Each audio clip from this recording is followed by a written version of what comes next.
नमस्कार साथियों, श्रीमद् भागवत गीता के पास दुनिया की हर समस्या का समाधान है। आपके हर सवालों का जवाब है। भगवत गीता ही है जो आधुनिक युग में समस्याओं से घिरे हुए मनुष्य को एक कर्मशील जीवन जीने के लिए प्रेरित करती है। गीता ऐसे प्रेरणादायक संदेशों का महासागर है जो जीवन से निराश मनुष्य को आशाओं से भर देती है। श्रीमद् भागवत गीता एकमात्र ऐसा ग्रंथ है जो मनुष्य को जीने का सही तरीका बताती है। गीता जीवन में धर्म, कर्म और प्रेम का पाठ पढ़ाती है। श्रीमद् भागवत गीता का ज्ञान मानव जीवन और जीवन के बाद का जीवन दोनों के लिए उपयोगी माना गया है।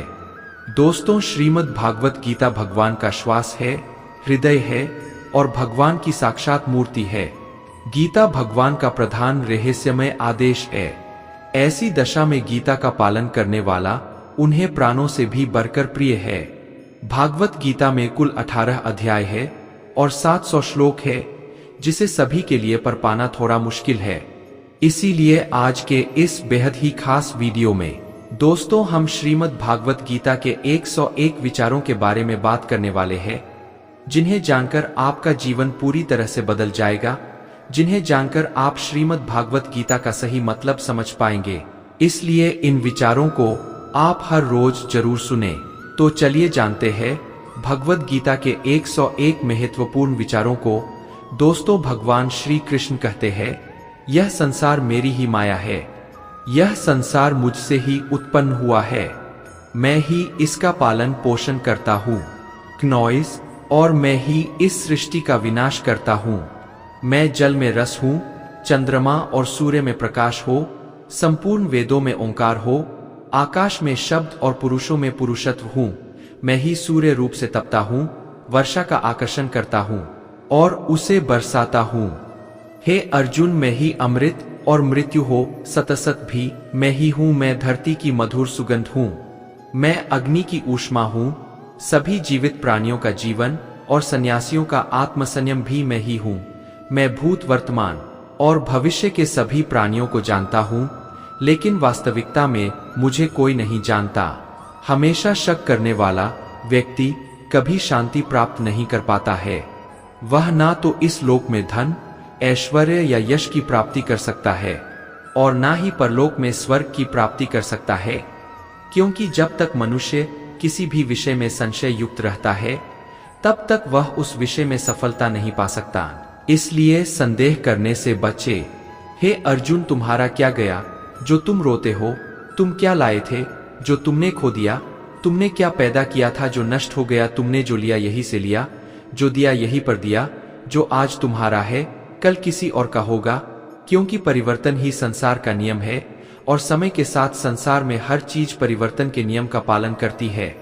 दोस्तों, भगवान श्री कृष्ण कहते हैं, कर्मयोगी वह योग है जिसके माध्यम से हम अपनी जीव आत्मा से जुड़ पाते हैं। कर्मयोग हमारे आत्मा ज्ञान को जागृत करता है। इसके बाद हम न केवल अपने वर्तमान जीवन के उद्देश्यों को, बल्कि जीवन के बाद की अपनी गति का पूर्वाभास प्राप्त कर सकते हैं। इस युग में कर्म के द्वारा ईश्वर की प्राप्ति की जाती है। मित्रों, श्रीमद् भागवत गीता में कर्मयोग को सर्वश्रेष्ठ माना गया है। गृहस्थ और कर्मठ व्यक्ति के लिए यह योग अधिक उपयुक्त है। कर्मयोग सिखाता है कि कर्म के लिए कर्म करो, आसक्ति रहित होकर कर्म करो। कर्मयोगी इसलिए कर्म करता है कि कर्म करना उसे अच्छा लगता है और इसके परे उसका कोई हेतु नहीं है। कर्मयोगी कर्म का त्याग नहीं करता, वह केवल कर्म फल का त्याग करता है और कर्म जनित दुखों से मुक्त हो जाता है। उसकी स्थिति इस संसार में एक दाता के समान है और वह कुछ पाने की कभी चिंता नहीं करता। वह जानता है कि वह दे रहा है और बदले में कुछ मांगता नहीं, और इसीलिए वह दुख के चंगुल में नहीं पड़ता। कर्म फल का त्याग कर धर्मनिरपेक्ष कार्य का संपादन भी पूजा के समान हो जाता है। संसार का कोई कार्य ब्रह्मा से अलग नहीं है, इसलिए कार्य की प्रकृति कोई भी हो, निष्काम कर्म सदा ईश्वर को ही समर्पित हो जाता है। पुनर्जन्म का कारण वासनाओं या अतिरिक्त कामनाओं का संचय है। कर्मयोगी कर्मफल के चक्कर में ही नहीं पड़ता, आठ वासनाओं का संचय भी नहीं होता। इस प्रकार कर्मयोगी पुनर्जन्म के बंधन से भी मुक्त हो जाता है। दोस्तों, भगवान श्री कृष्ण कहते हैं, मनुष्य का मन वायु की तरह चंचल है। यह मन ही है जो मनुष्य को काम वासनाओं की तरफ भटकाता रहता है। अगर जीवन को सफल बनाना है तो मन पर काबू करना बहुत जरूरी है। मन को वश में करने से दिमाग की शक्ति केंद्रित होती है, जिससे कार्यों में सफलता मिलने लगती है। गीता के अनुसार जिस व्यक्ति ने अपने मन पर काबू पा लिया, वह मन में पैदा होने वाली बेकार की चिंताओं और इच्छाओं से भी दूर रहता है। साथ ही व्यक्ति अपने लक्ष्य को भी आसानी से प्राप्त कर लेता है। अगर मन को वश में नहीं करोगे तो वह तुम्हारा सबसे बड़ा शत्रु बन जाएगा। मित्रों, भगवान कहते हैं, जो मनुष्य सुख और दुख में शांत रहता है, जिसके राग, भय और क्रोध नष्ट हो गए हैं, जो मनुष्य शुभ और अशुभ वस्तु को पाकर ना प्रसन्न होता है और ना द्वेष करता है, जिन्होंने अपनी इंद्रियों को वश में कर लिया है, वह स्थिर बुद्धि मनुष्य मुनि के समान है। ऐसा मनुष्य स्थिर चित्त और इंद्रियों को वश में करके ज्ञान द्वारा परमात्मा को प्राप्त करके हमेशा संतुष्ट रहता है। क्रोध मनुष्य को नरक की ओर ले जाने वाला द्वार है। क्रोध करने से व्यक्ति का मन अशांत हो जाता है और उसकी स्मरण शक्ति भ्रमित हो जाती है। स्मृति में विभ्रम होने से उसकी बुद्धि नष्ट हो जाती है और फिर व्यक्ति का पतन हो जाता है। दोस्तों, भगवान श्री कृष्ण कहते हैं, मनुष्य को क्रोध करने से बचना चाहिए। कितना भी गुस्सा आए, स्वयं को शांत रखने का प्रयास करे। श्री भगवान कहते हैं, जिस प्रकार समुद्र की स्थिति अचल है, भारी से भारी आंधी तूफान आने पर या अनेक नदियों के जल प्रवाह उसमें प्रविष्ट होने पर भी वो अपनी स्थिति से विचलित नहीं होता, मर्यादा का त्याग नहीं करता, उसी प्रकार परमात्मा के स्वरूप में स्थित योगी की स्थिति भी सर्वथा अचल होती है। बड़े से बड़े सांसारिक सुख दुखों का सहयोग वे योग होने पर भी उसकी स्थिति में जरा भी अंतर नहीं पड़ता। वह योगी परमात्मा में नित्य निरंतर अटल और एकर स्थित रहता है। जो मनुष्य संपूर्ण कामनाओं को त्याग कर ममता रहित, अहंकार रहित और रहित होकर विचरण करता है, वही मनुष्य शांति को प्राप्त कर पाता है। जिस प्रकार प्रकाश की ज्योति अंधेरे में चमकती है, ठीक उसी प्रकार सत्य भी चमकता है। इसलिए व्यक्ति को सदैव सत्य के मार्ग पर चलना चाहिए। सत्य कभी दावा नहीं करता है कि मैं सत्य हूं, लेकिन झूठ हमेशा दावा करता है कि सिर्फ मैं ही सत्य हूं। इस संपूर्ण संसार में कोई भी व्यक्ति महान नहीं जन्मा होता है, बल्कि उसके कर्म उसे महान बनाते हैं। सही कर्म वह नहीं है जिसके परिणाम हमेशा सही हो, अपितु सही कर्म वह है जिसका उद्देश्य कभी गलत ना हो। श्रेष्ठ पुरुष जैसा आचरण करता है, अन्य पुरुष भी वैसा ही आचरण करते हैं। वह जो कुछ प्रमाण देता है, समस्त मनुष्य समुदाय उसी के पद चिन्हों पर अपने रास्ते चुनता है। इसलिए सज्जन व्यक्तियों को सदैव अच्छा व्यवहार करना चाहिए। जो मनुष्य ईश्वर में श्रद्धा नहीं रखते, वह अज्ञानी मनुष्य जीवन में कभी भी सुख, शांति और सफलता को प्राप्त नहीं कर पाते। ऐसे मनुष्य की बुद्धि विपरीत हो जाती है। वे लौकिक और पारलौकिक सब प्रकार के सुख साधनों को विपरीत ही समझने लगते हैं। इसी कारण वे विपरीत आचरणों में प्रवृत्ति हो जाते हैं। इसके फलस्वरूप उनका इस लोक में और परलोक में पतन हो जाता है। वह अपनी वर्तमान स्थिति से भी भ्रष्ट हो जाते हैं और मरने के बाद उनको अपने कर्मों का फल भोगने के लिए सूकर कुकर आदि नीच योनियों में जन्म लेना पड़ता है या घोर नरक में पड़कर भयानक यातनाएं भोगनी पड़ती है। भगवान श्री कृष्ण कहते हैं, जो मनुष्य अपने कर्तव्यों का पालन करते हुए विपरीत परिस्थितियों में भी अपने धर्म के मार्ग पर अडिग रहता है और उसके कारण अगर उसकी मृत्यु भी हो जाती है, तो वह मृत्यु भी उसके लिए परम कल्याणकारक बन जाता है और उस मनुष्य को स्वर्ग की प्राप्ति होती है। हे अर्जुन, मेरे और तुम्हारे बहुत से जन्म हो चुके हैं, उन सबको तू नहीं जानता, किंतु मैं जानता हूं। मैं अजन्मा और अविनाशी हूं। मैं समस्त प्राणियों का ईश्वर होते हुए भी अपनी प्रकृति को अधीन करके अपनी योग माया से प्रकट होता रहता हूं। जब जब इस धरती पर धर्म की हानि और अधर्म की वृद्धि होती है, तब तब अधर्म का विनाश और धर्म की पुनर्स्थापना हेतु मैं अपने एक नए रूप को रचता हूँ और लोगों के सम्मुख प्रकट होता रहता हूँ। मनुष्य मेरी जिस भी रूप की पूजा करते हैं, मैं भी उनको उनकी भावना के अनुसार उसी रूप में दर्शन देता हूँ। मित्रों, मनुष्य जिस भाव से मेरी उपासना करते हैं, मैं उनके उस भाव का ही अनुसरण करता हूँ। जो मेरा चिंतन करता है, उसका मैं चिंतन करता हूँ। जो मेरे लिए व्याकुल होता है, उसके लिए मैं भी व्याकुल हो जाता हूँ। जो मुझे अपना सर्वस्व अर्पण कर देता है, मैं भी उसे अपना सर्वस्व अर्पण कर देता हूँ।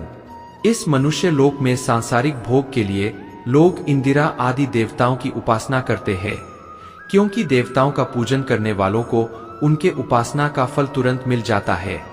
लेकिन मैं ऐसा नहीं करता हूँ। मेरे भक्त यदि सहकाम भाव से भी मेरा भजन करते हैं, तो भी मैं उनकी उसी कामना को पूर्ण करता हूँ, जिसकी पूर्ति से उनका विषयों से वैराग्य होकर मुझ में प्रेम और विश्वास बढ़ता है। इसीलिए सांसारिक मनुष्यों को मेरी भक्ति का फल शीघ्र मिलता हुआ नहीं दिखता है, और इसलिए वे मंदबुद्धि मनुष्य कर्मों का फल शीघ्र प्राप्त करने की इच्छा से अन्य देवताओं का ही पूजन किया करते हैं। दोस्तों, इंसान हमेशा अपने भाग्य को कोसता है, यह जानते हुए भी कि भाग्य से भी ऊंचा उसका कर्म है जो उसके स्वयं के हाथों में है। जो हुआ वह अच्छा हुआ, जो हो रहा है वह भी अच्छा हो रहा है, जो होगा वह भी अच्छा ही होगा। जो बीत गया उसका तुम पछतावा न करो और भविष्य की चिंता भी न करो। अभी तो वर्तमान चल रहा है। जो पुरुष ना किसी से द्वेष करता है और ना किसी चीज की आकांक्षा करता है, वैसा कर्मयोगी पुरुष सन्यासी के समान है, और वह पुरुष सुखपूर्वक संसार बंधन से मुक्त हो जाता है। ना तो मैं किसी के भाग्य का निर्माण करता हूँ और ना ही किसी के कर्मफल का निर्माण करता हूँ। मनुष्य अपने द्वारा किए कर्मों का ही फल भोगता है और उसी से उसके भाग्य का निर्माण होता है। मनुष्य स्वयं ही अपना मित्र है और स्वयं ही अपना सबसे बड़ा शत्रु भी है।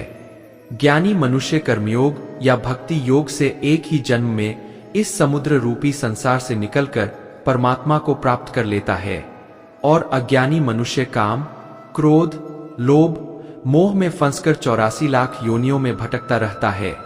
दोस्तों, भगवान श्री कृष्ण कहते हैं, भागवत प्राप्ति के लिए कर्म करने वाला कोई भी मनुष्य दुर्गति को प्राप्त नहीं होता है, इस लोक में या परलोक में। वो जहां भी रहता है वह परमात्मा के मार्ग में आगे ही बढ़ता रहता है। हे अर्जुन, जिनकी बुद्धि माया ने हर ली है, जो जानबूझकर पाप कामों में ही लिप्त है, जो मुझे जानने की चेष्टा भी नहीं करते, ऐसे मनुष्य को जीवन में और जीवन के बाद के जीवन में भी कष्टों से मुक्ति नहीं मिल पाता है। जो मनुष्य अंत काल में भी मुझको स्मरण करता हुआ शरीर त्यागता है, वह मेरे परमधाम को प्राप्त होता है, इसमें कोई संशय नहीं है। देवताओं को पूजने वाले देवताओं को प्राप्त होते हैं, पितरों को पूजने वाले पितरों को प्राप्त होते हैं, भूतों को पूजने वाले भूतों को प्राप्त होते हैं, और मेरा पूजन करने वाले भक्त मुझको ही प्राप्त होते हैं। इसलिए मेरे भक्तों का पुनर्जन्म नहीं होता। जो कोई भक्त मेरे लिए प्रेम से पात्र, पुष्प, फल, जल आदि अर्पण करता है, उस शुद्ध बुद्धि निष्काम प्रेमी भक्त का प्रेम पूर्वक अर्पण किया हुआ वह पत्र पुष्प में सद्गुण से प्रकट होकर प्रेम पूर्वक खाता हूँ। दोस्तों, भगवान श्री कृष्ण कहते हैं, हे अर्जुन, तू जो कर्म करता है, जो खाता है, जो हवन करता है, जो दान देता है और जो तप करता है, वह सब मुझे अर्पण कर मैं तुम्हें मुक्ति प्रदान करूंगा। मेरे लिए ना तो कोई प्रिय है और ना ही अप्रिय, परंतु जो भक्त मुझको प्रेम से बचते हैं वह मुझ में है और मैं उनमें हूँ। यदि कोई दुराचारी भी अन्य भाव से मेरा भक्त बनकर मुझको भजता है, तो वह पुरुष भी साधु के समान है, क्योंकि उसने भली भांति निश्चय कर लिया है कि परमेश्वर के भजन के समान अन्य कुछ भी नहीं है। स्त्री, वैश्य, शूद्र, भूत, 50 चंडाल कोई भी हो, वो मेरी शरण में आकर परम गति को प्राप्त होते हैं। हमारे तामसिक गुण हमारे अंदर हीन भावना पैदा करके हमें खुद को उदास और नुकसान पहुंचाते हैं, और हमारे राजसिक गुण में ईर्ष्यालु और लोभी बना देते हैं। दोस्तों, भगवान श्री कृष्ण कहते हैं, हर मनुष्य को तामसिक और राजसिक गुणों को खत्म करके अपने सात्विक गुणों से परिचित होना पड़ेगा। सात्विक गुण वह है जो आत्मा को अपने आसपास की हर चीज से जोड़े रखता है और उन्हें प्यार करना सिखाता है। किसी का अच्छा ना कर सको तो बुरा भी मत करना, क्योंकि दुनिया कमजोर है लेकिन दुनिया बनाने वाला नहीं। जिंदगी में हम कितने सही है और कितने गलत है, यह केवल दो लोग जानते हैं, एक परमात्मा और दूसरी हमारी अंतरात्मा। अपने आप को भगवान के प्रति समर्पित कर दो, यही सबसे बड़ा सहारा है। जो कोई भी इस सहारे को पहचान गया है वह डर, चिंता और दुखों से आजाद रहता है। मनुष्य को सबसे पहले खुद का आकलन करना चाहिए, अर्थात खुद के बारे में जान लेना चाहिए। खुद की काबिलियत और क्षमता को जानना ही मनुष्य को आत्मज्ञान की प्राप्ति करा सकता है। जब तक मनुष्य खुद के बारे में जान नहीं लेगा तब तक उस मनुष्य का उद्धार नहीं हो सकता। श्री कृष्ण कहते हैं कि जो पुरुष ना किसी से द्वेष करता है और ना किसी चीज की आकांक्षा करता है, वैसा कर्मयोगी पुरुष सन्यासी के समान है, और वह पुरुष सुखपूर्वक संसार बंधन से मुक्त हो जाता है। ना तो मैं किसी के भाग्य का निर्माण करता हूँ और ना ही किसी के कर्म फल का निर्माण करता हूँ।